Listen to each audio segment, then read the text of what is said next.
Hello दोस्तों, क्या आपने कभी सोचा है कि कुछ लोग 90, 100 साल तक जीते हुए भी खुश और ऊर्जावान कैसे रहते हैं? क्या सच में कोई ऐसा रहस्य है जो जीवन को अर्थ और खुशी दोनों देता है? इस वीडियो में हम जानेंगे इकिगाई का वो जापानी रहस्य, जिसे जानकर आप अपनी जिंदगी को बिल्कुल नए नजरिए से देखेंगे। सावधान रहिए, हो सकता है इस वीडियो के बाद आपका जीने का तरीका हमेशा के लिए बदल जाए। इकिगाई किताब का पहला चैप्टर हमें एक ऐसी जापानी सोच से मिलवाता है जो सुनने में जितनी साधारण है, गहराई में उतनी ही जादुई। इसकी शुरुआत एक सरल सवाल से होती है, सुबह सोकर उठने की आपकी वजह क्या है? ओकिनावा के लोगों के लिए यही इकिगाई है। ये कोई बहुत बड़ा लक्ष्य या करोड़ों की दौलत नहीं, बल्कि वो छोटी सी खुशी है जो आपको बिस्तर से मुस्कुराते हुए उठने पर मजबूर कर दे। लेखक बताते हैं कि जापान में रिटायरमेंट जैसा कोई शब्द नहीं है। वहां लोग काम इसलिए नहीं करते कि उन्हें पैसा चाहिए, बल्कि इसलिए करते हैं क्योंकि सक्रिय रहना उनके जीवन का हिस्सा है। वे मानते हैं कि जिस दिन इंसान ने कुछ करना छोड़ दिया, उस दिन उसका मन और शरीर दोनों बूढ़े होने लगते हैं। अक्सर हम सोचते हैं कि बुढ़ापा बीमारियों और कमजोरी का नाम है, लेकिन ये चैप्टर इस सोच को चुनौती देता है। यहाँ बताया गया है कि लंबी उम्र का राज महंगी दवाइयों में नहीं, बल्कि मन की शांति और एक मकसद में छिपा है। इस चैप्टर में एक बहुत ही खूबसूरत नियम का जिक्र है, जिसे हारा हाचिबू कहते हैं। इसका मतलब है कि हमेशा अपनी भूख से थोड़ा कम खाएं। जब आपका पेट 80% भर जाए तो रुक जाएं। ये छोटी सी आदत आपकी ऊर्जा को बचाए रखती है और शरीर पर अतिरिक्त बोझ नहीं डालती। इसके साथ ही ये हिस्सा हमें जल्दबाजी छोड़ने की सलाह देता है। आज की भागदौड़ भरी जिंदगी में हम बस मंजिल तक पहुंचने के चक्कर में सफर का आनंद लेना भूल गए हैं। ओकिनावा के लोग धीमी गति से जीने में विश्वास रखते हैं। वे अपने पड़ोसियों से बात करते हैं, चाय का आनंद लेते हैं और छोटी छोटी चीजों में खुशियां ढूंढते हैं।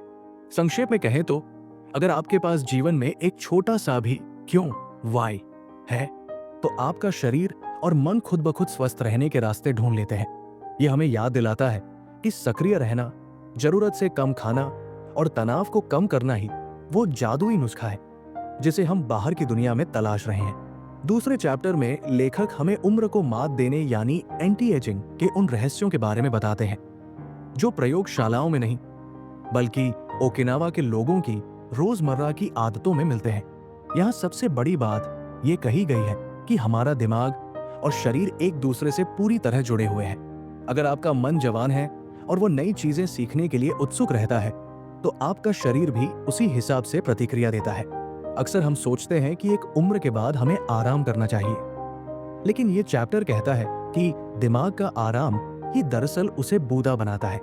जब हम नई चुनौतियां लेना बंद कर देते हैं, नई स्किल नहीं सीखते या सामाजिक मेलजोल कम कर देते हैं, तो हमारे न्यूरॉन्स सुस्त पड़ जाते हैं। इसलिए हमेशा कुछ नया पढ़ना, पहेलियां सुलझाना या लोगों से बातें करना दिमाग को सक्रिय रखने के लिए बहुत जरूरी है।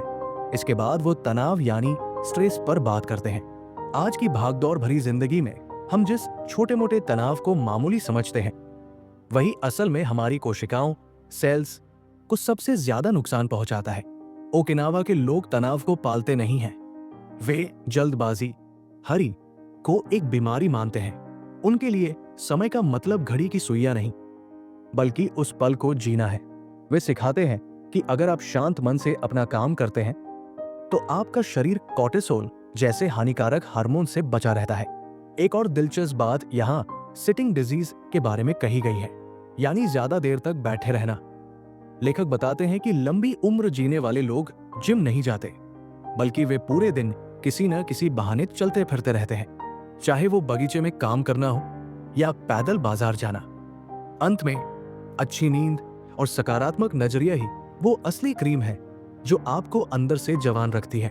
तीसरे चैप्टर में लेखक हमें मनोविज्ञान की एक बहुत ही गहरी और असरदार तकनीक से मिलवाते हैं, जिसे लोगोथेरेपी कहा जाता है। ये चैप्टर मुख्य रूप से विक्टर फ्रैंकल के अनुभवों पर आधारित है, जो बताते हैं कि इंसान की सबसे बड़ी ताकत पैसा या शोहरत नहीं, बल्कि उसके जीवन का अर्थ यानी मतलब है। यहाँ समझाया गया है कि जिन लोगों के पास जीने की एक ठोस वजह होती है, वे बड़ी से बड़ी मुश्किलों और बीमारियों को मात दे देते हैं। अक्सर हम अपनी परेशानियों में इतने उलझ जाते हैं कि हमें आगे का रास्ता धुंधला लगने लगता है। अपनी इकिगाई को ढूंढना ही उस अंधेरे से बाहर निकलने का रास्ता है। इकिगाई और लोगोथेरेपी कैसे एक दूसरे से जुड़ी हुई है। जहां लोगोथेरेपी हमें अपने अस्तित्व का कारण खोजने में मदद करती है, वहीं इकिगाई हमें उस कारण को रोजमर्रा की जिंदगी में जीने का तरीका सिखाती है। यहाँ एक बहुत ही महत्वपूर्ण बात कही गई है कि हमें क्यों, वाई ढूंढना चाहिए, न कि क्या, व्हाट। यानी आप जो कर रहे हैं उसे क्यों कर रहे हैं। जब आपको अपना क्यों मिल जाता है तो कैसे अपने आप आसान हो जाता है। लेखक यहाँ मोरिता थेरेपी का भी जिक्र करते हैं, जो हमें अपनी भावनाओं को स्वीकार करना सिखाती है। अक्सर हम अपने डर या उदासी से लड़ने में बहुत ऊर्जा बर्बाद कर देते हैं। मोरिता थेरेपी कहती है कि अपनी भावनाओं को बस महसूस करो और उन्हें स्वीकार कर लो, फिर अपना ध्यान उस काम पर लगाओ जो आपको करना है। इसका मतलब यह है कि आपको अपने मूड के सही होने का इंतजार नहीं करना चाहिए, बल्कि काम शुरू कर देना चाहिए। जैसे जैसे आप अपने काम में डूबते जाते हैं, आपकी चिंताएं कम होने लगती हैं। इकिगाई कोई ऐसी चीज नहीं है जिसे आसमान से उतरना है, बल्कि ये आपके भीतर ही दबी हुई है। बस आपको थोड़ा ठहर कर खुद से सही सवाल पूछकर उसे बाहर निकालना है। यह आपके जीवन को एक दिशा देता है और आपको हर सुबह एक नई उमंग के साथ उठने की प्रेरणा देता है। चौथे चैप्टर में लेखक हमें फ्लो की जादुई अवस्था के बारे में बताते हैं, जिसे आम भाषा में काम में डूब जाना कह सकते हैं। आपने गौर किया होगा कि कभी कभी आप किसी काम में इतने खो जाते हैं कि आपको समय का पता ही नहीं चलता। न भूख लगती है, न प्यास, और न ही बाहर का कोई शोर सुनाई देता है। यही फ्लो है। ओकिनावा के लोग अपनी लंबी उम्र का श्रेय इसी बात को देते हैं कि वे जो भी करते हैं पूरी तन्मयता से करते हैं। चाहे वे बगीचे की सफाई कर रहे हो या खाना बना रहे हो, उनका पूरा ध्यान उसी एक पल में होता है। आज की दुनिया में हम मल्टीटास्किंग के जाल में फंसे हुए हैं। हम एक साथ फोन चलाते हैं, खाना खाते हैं और टीवी भी देखते हैं। ये आदत हमारे दिमाग को थका देती है और हमें खुशी से दूर ले जाती है। फ्लो की स्थिति में पहुंचने के लिए सबसे जरूरी है कि आप एक समय पर सिर्फ एक ही काम करें। जब आप अपनी पूरी ऊर्जा किसी एक चीज पर केंद्रित करते हैं तो आपका तनाव अपने आप गायब हो जाता है।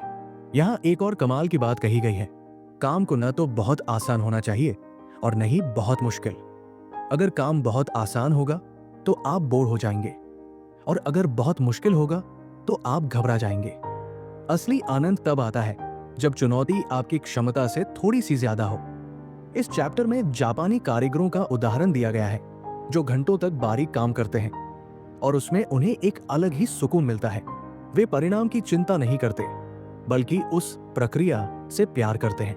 अपने रोजमर्रा के बोरियत भरे कामों को भी एक खेल या अनुष्ठान की तरह देखें। जैसे कि बर्तन धोते समय भी उसे सबसे अच्छी तरह से धोने की कोशिश करना। जब आप हर छोटे काम को पूरी एकाग्रता और प्यार से करते हैं तो वो काम बोझ नहीं रहता, बल्कि आपकी इकिगाई का हिस्सा बन जाता है। तकनीक और गैजेट से थोड़ा ब्रेक लेकर खुद को उस काम में झोंक दे जिसे करना हमें पसंद है। यही वो रास्ता है जो हमें वर्तमान में जीना सिखाता है और बुढ़ापे को कोसों दूर रखता है। 5वें चैप्टर में लेखक हमें उन लोगों के पास ले जाते हैं जिन्होंने उम्र का शतक पार कर लिया है। ओकिनावा के ये शतायु लोग हमें सिखाते हैं कि लंबी उम्र का राज किसी जादुई दवा में नहीं, बल्कि जीवन जीने के एक खास नजरिए में है। यहाँ सबसे पहली और बड़ी बात ये कही गई है कि चिंता मत करो। इन बुजुर्गों का मानना है कि चिंता एक जहर की तरह है जो धीरे धीरे शरीर को अंदर से खोखला कर देती है। अगर आप अपने दिल को जवान और खुला रखते हैं तो झुर्रियां सिर्फ आपके चेहरे पर होंगी, आपकी आत्मा पर नहीं। ओकिनावा में लोग अकेले नहीं रहते, वे छोटे छोटे समूहों का हिस्सा होते हैं जो एक दूसरे की आर्थिक और भावनात्मक मदद करते हैं। ये बुजुर्ग बताते हैं कि जब आपके पास ऐसे दोस्त होते हैं जिनसे आप अपनी बातें कह सकें और जिनके साथ आप हंस सकें, तो आधी बीमारियां तो वही खत्म हो जाती है। उनके लिए हर दिन एक उत्सव है। वे रोज शाम को मिलते हैं, गाना गाते हैं, नाचते हैं और साथ में चाय पीते हैं। उनका मानना है कि अकेलेपन से ज्यादा खतरनाक कुछ भी नहीं है। यहाँ एक और अनमोल सीख दी गई है, मुस्कुराते रहो। ये सुनने में बहुत साधारण लग सकता है, लेकिन ओकिनावा के ये लोग मानते हैं कि मुस्कुराहट न केवल तनाव कम करती है, बल्कि ये दूसरों के साथ आपके रिश्ते को भी मजबूत बनाती है। वे अपने बगीचे में काम करने को एक थेरेपी की तरह देखते हैं। मिट्टी से जुड़ना और पौधों को बढ़ते देखना उन्हें जीवन की निरंतरता का एहसास कराता है। वे सलाह देते हैं कि कभी भी पूरी तरह से रिटायर मत होइए। आप भले ही नौकरी छोड़ दें, लेकिन अपने शौक और अपने काम को कभी मत छोड़िए। लंबी उम्र का मतलब सिर्फ सालों को गिनना नहीं है, बल्कि उन सालों को खुशियों और अपनों के साथ जीना है। विनम्रता, कृतज्ञता और एक अच्छी हंसी, यही वो असली खजाना है जो इन बुजुर्गों ने सालों के अनुभव से हासिल किया है। छठे चैप्टर में लेखक हमें ओकिनावा के उन गांवों की गलियों में ले जाते हैं जहां 100 साल से ज्यादा उम्र के लोग एक साथ रहते हैं। यहाँ उनकी उन परंपराओं और कहावतों का जिक्र है जो सुनने में तो बहुत पुरानी लगती है, लेकिन आज के दौर में सबसे ज्यादा जरूरी है। इन बुजुर्गों का सबसे पहला मंत्र है, जल्दबाजी मत करो। अगर आप बहुत तेज चलेंगे तो आप रास्ते के खूबसूरत नजारों को खो देंगे।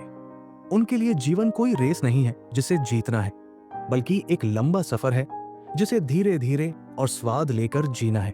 इस चैप्टर में एक बहुत ही प्यारी परंपरा मोआई का विस्तार से वर्णन है। ये सिर्फ दोस्तों का समूह नहीं है, बल्कि एक अटूट सामाजिक बंधन है। ओकिनावा के लोग बचपन से ही अपने हमउम्र लोगों के साथ एक ग्रुप बना लेते हैं और मरते दम तक एक दूसरे का साथ निभाते हैं। अगर किसी को पैसों की जरूरत हो या कोई बीमार पड़ जाए तो पूरा ग्रुप उसकी मदद के लिए खड़ा हो जाता है। लेखक बताते हैं कि इस गहरे जुड़ाव की वजह से ओकिनावा के लोगों को कभी भी अकेलेपन या डिप्रेशन का सामना नहीं करना पड़ता। वे जानते हैं कि उनके पीछे एक मजबूत दीवार खड़ी है। यहाँ की एक और खूबसूरत परंपरा है इचिगोइची। इसका मतलब है कि ये पल दोबारा नहीं आएगा।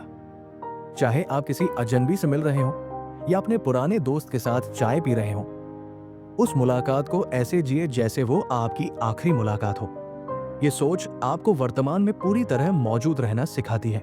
इन बुजुर्गों की बातों में एक और बड़ी सीख छिपी है, कृतज्ञता। वे हर सुबह उठकर प्रकृति को, अपने पूर्वजों को और अपने भोजन को धन्यवाद देते हैं। उनका मानना है कि जो इंसान शुक्रगुजार होता है उसके पास बीमारियां फटकती भी नहीं है। अंत में ये चैप्टर हमें छोटे छोटे उत्सव मनाने की सलाह देता है। ओकिनावा में लोग छोटी से छोटी खुशी पर गाना गाते हैं और नाचते हैं। वे सिखाते हैं कि खुशी बाहर से नहीं आती, बल्कि वो आपके भीतर के संतोष और अपनों के साथ से पैदा होती है। ये अध्याय हमें याद दिलाता है कि लंबी उम्र का असली राज सामुदायिक भावना और हर पल को सम्मान देने में है। 7वें चैप्टर में लेखक हमें ओकिनावा के लोगों की रसोई में ले जाते हैं, जहां लंबी उम्र का असली स्वाद छिपा है। यहाँ की डाइट को दुनिया की सबसे सेहतमंद डाइट माना जाता है। सबसे पहली और चौंकाने वाली बात यह है कि ओकिनावा के लोग विविधता पर बहुत जोर देते हैं। वे हर दिन औसतन 18 से 20 अलग अलग तरह के खाद्य पदार्थ खाते हैं, जिनमें रंग बिरंगी सब्जियां, फल और अनाज शामिल होते हैं। उनका मानना है कि आपकी थाली में जितने ज्यादा रंग होंगे, आपका शरीर उतना ही ज्यादा जवान रहेगा।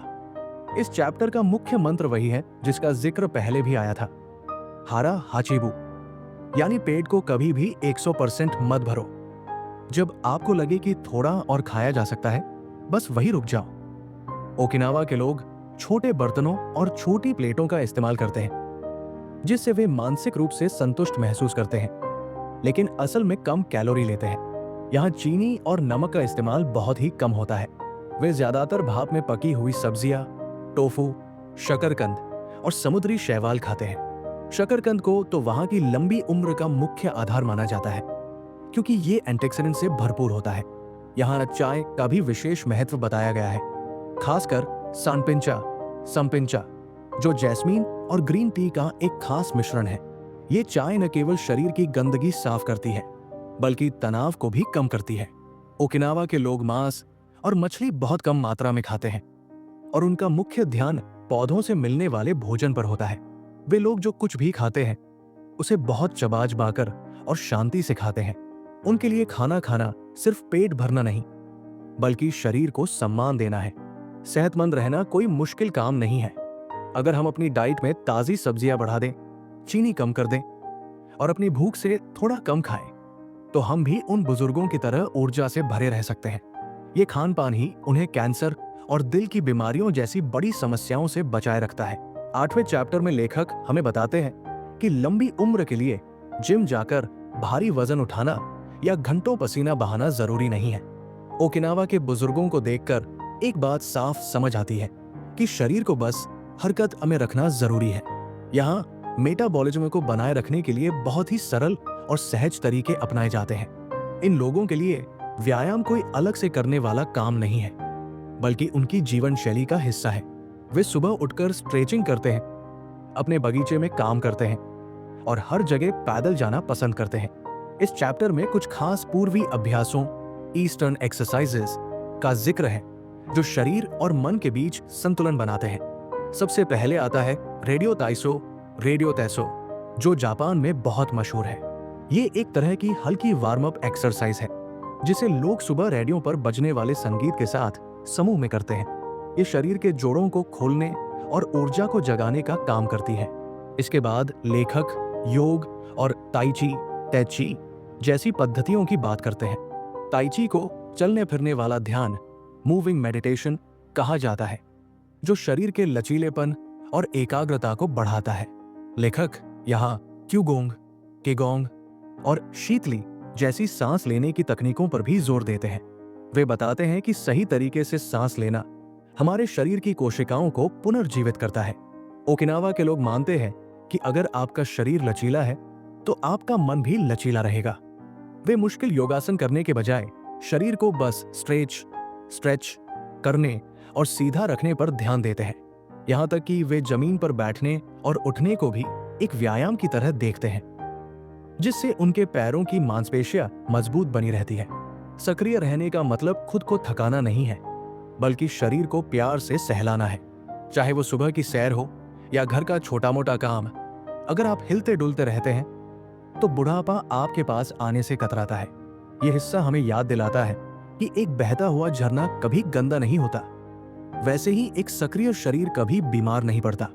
किताब के आखिरी चैप्टर में लेखक हमें दो बहुत ही गहरे जापानी सिद्धांतों से मिलवाते हैं, रेजिलियंस लचीलापन और वाबी साबी।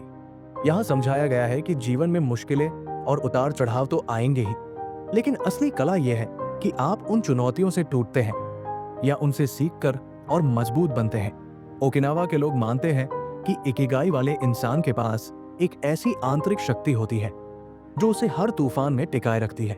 वे अपनी परेशानियों पर रोने के बजाय उन्हें स्वीकार करते हैं और आगे बढ़ते हैं। इसका सबसे खूबसूरत हिस्सा वाबी साबी की अवधारणा है। इसका मतलब है अपूर्णता में सुंदरता को ढूंढना। हम अक्सर हर चीज को परफेक्ट बनाने की कोशिश में खुद को तनाव दे देते हैं, लेकिन जापानी सोच कहती है कि दुनिया में कुछ भी स्थायी नहीं है, कुछ भी पूरी तरह परफेक्ट नहीं है और कुछ भी कभी खत्म नहीं होता। जैसे एक पुराना दरार वाला प्याला अपनी उन दरारों की वजह से और भी कीमती और अनोखा हो जाता है, वैसे ही हमारे जीवन के अनुभव और हमारी कमियां हमें खास बनाती है। ये सोच हमें खुद को वैसा ही स्वीकार करना सिखाती है जैसे हम हैं। यहाँ एक और शब्द का जिक्र है, किंत्सुगी। ये टूटे हुए बर्तनों को सोने से जोड़ने की एक कला है। ये हमें सिखाता है कि जब हम जीवन में किसी दुख या असफलता से टूटते हैं तो उन घावों को छिपाने की जरूरत नहीं है। अगर हम उन्हें साहस और समझदारी से भरते हैं तो हम पहले से भी ज्यादा सुंदर और मूल्यवान बन जाते हैं। वर्तमान में जीना ही सबसे बड़ी ताकत है।